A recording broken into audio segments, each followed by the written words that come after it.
Subjek kita berasa betul hari ini kerana kita akan cuba untuk mempelajari satu wacana yang berkembang di pentas dunia hari ini yang kita namakan sebagai Sustainable Development Goals.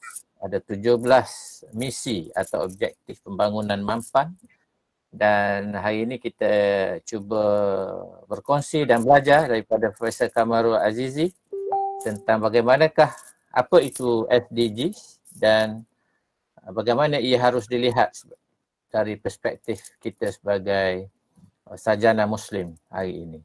Jadi selepas ini akan ada soal jawab. Saya ucap terima kasih sekali lagi kepada semua yang sudi hadir.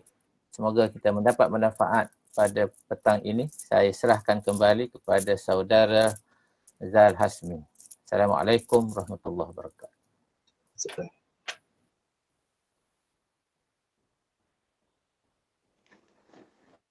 Baik, terima kasih Doktor. Jadi dengan itu saya akan meneruskan majlis. Hadirin dan hadirat sekalian, saya Zal Hasmi Roslan selaku moderator bagi syarahan industri petang ini. Sebelum saya menyerahkan syarahan ini kepada panel jemputan kita, izinkan saya mengupas sedikit tentang tajuk syarahan kita pada hari ini secara ringkas, iaitu SDG dari perspektif falsafah pembangunan Islam serta cabaran masa kini. Sebelum itu, saya akan menerangkan sedikit tentang apakah itu SDG. Pada tahun 2015, matlamat pembangunan Millennium MDG digantikan dengan matlamat pembangunan SDG, iaitu Agenda 2030 bagi pembangunan mapan. Ini adalah bertujuan untuk memastikan hasrat disepakati bersama tercapai. Secara ringkas, SDG merangkumi 5 dimensi, iaitu kemajuan masyarakat, penjagaan bumi, kemakmuran, keamanan dan kerjasama. Perkara utama terangkum di bawah dimensi ini ialah kemiskinan, kesihatan, pendidikan, perlindungan sosial, peluang pekerjaan, perubahan iklim dan perlindungan alam sekitar. SDG mempunyai 17 matlamat, 169 sasaran dan 232 petunjuk untuk diguna pakai pada 193 buah negara menganggotai PBB termasuk Malaysia. Maka dengan itu, kita dapat lihat kenapa kita mempunyai satu keinginan pencapaian secara menyeluruh. Ini adalah kerana kelestarian hidup ini bukan hanya diukur dengan harta atau wang, tetapi dengan adanya kehidupan sempurna dan kebahagiaan. Dalam perbincangan pada hari ini, kita akan menilai dan menelusuri dari sudut pandangan falsafah pembangunan Islam itu sendiri dan memahami cabaran-cabaran yang akan mendatang untuk mencapai kelestarian hidup secara komprehensif. Jadi, sebelum saya menyerahkan kepada moderator, kepada penceramah pada hari ini, ingin saya mengenalkan sedikit latar belakang tentang penceramah kita pada hari ini. Beliau dilahirkan di Kuala Kangsar pada tahun 13 Mac 1959 dan menerima pendidikan awal di Grid Perak dan di sekolah menengah King Edward II dan ke sekolah Tengku Abdul Rahman Ipoh di Perak. Beliau juga menerima pendidikan awal di Indiana University, Bloomington, USA under Public Services Scholarship at Southern Methodist University, Dallas, USA until 1982 until 1984 under RLKUSM and PhD Heriot Watt University, Riccarton, UK at 1987 until 1989 under SASHES-USM.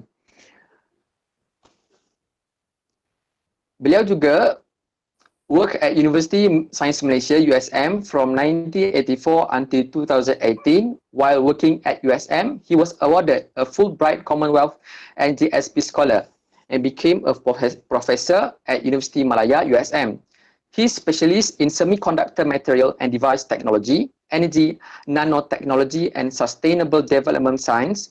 He graduated PhD at 40 students and 30 master students, published 30 books and 400 articles in journals, retired from academic world on 13 March 2017 as a top senior professor grade A. Among his outstanding contribution and experience are Dr. Kamarul Aziz Ibrahim was founding director of two research institutions, for example, Center for Education, Training and Research in Renewable Energy and Energy Efficiency in 2000 until 2018, and Institute of Nano Optoelectronic Research and Technology INOR in 2015. He was also the director of Central for Global Sustainability Studies CGSS in 2013 until 2017. Jadi, baik telah saya menerangkan sedikit banyak tentang latar belakang kita punya panel jemputan, maka dengan itu, saya akan menyerahkan syarahan ini kepada Profesor Dr. Kamarul Aziz bin Ibrahim untuk meneruskan majlis. Dipersilakan. Terima kasih Saudara Zal Hazmi. Saya ada PowerPoint, nak share macam mana? Zal. Kejap doktor, saya cuba stop dulu, nanti doktor boleh present. Okey, baik. Doktor boleh present.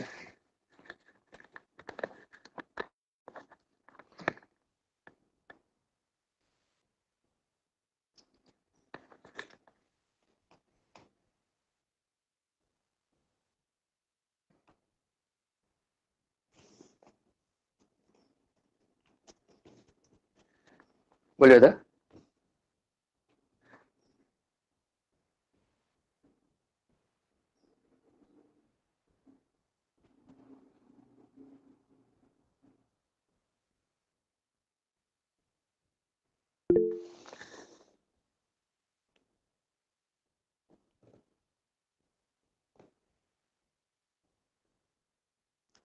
Saya rasa doktor mute kot.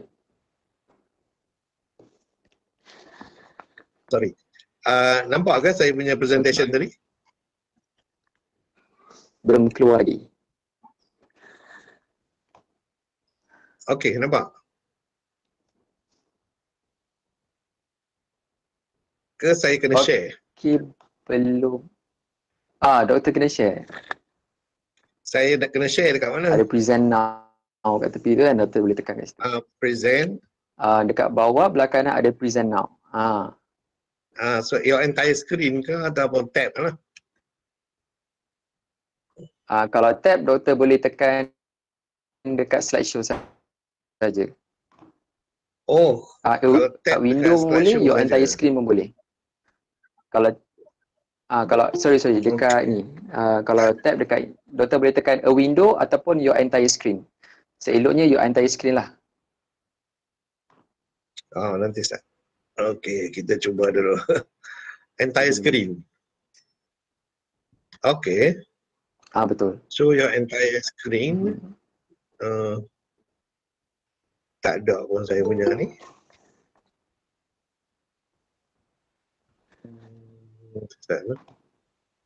Macam mana ni? Kita kena test ni dulu sepatutnya ni. Tak boleh lah. Tak boleh. Okay, sekejap. Saya cuba bantu dia.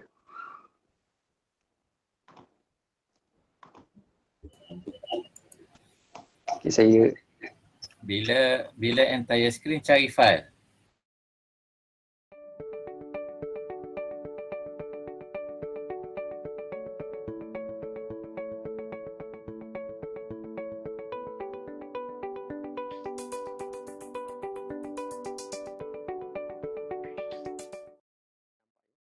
Saya dah presentkan doktor punya slide. Saya dah buat sedikit tambahan. Okey. Saya ada buat tambahan yang kerana saya terima soalan.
rabbil alamin wassalatu wassalamu ala asyrafil anbiya'i wal mursalin wa ala alihi wa sahbihi ajma'in. So bismillahirrahmanirrahim, saya insya-Allah akan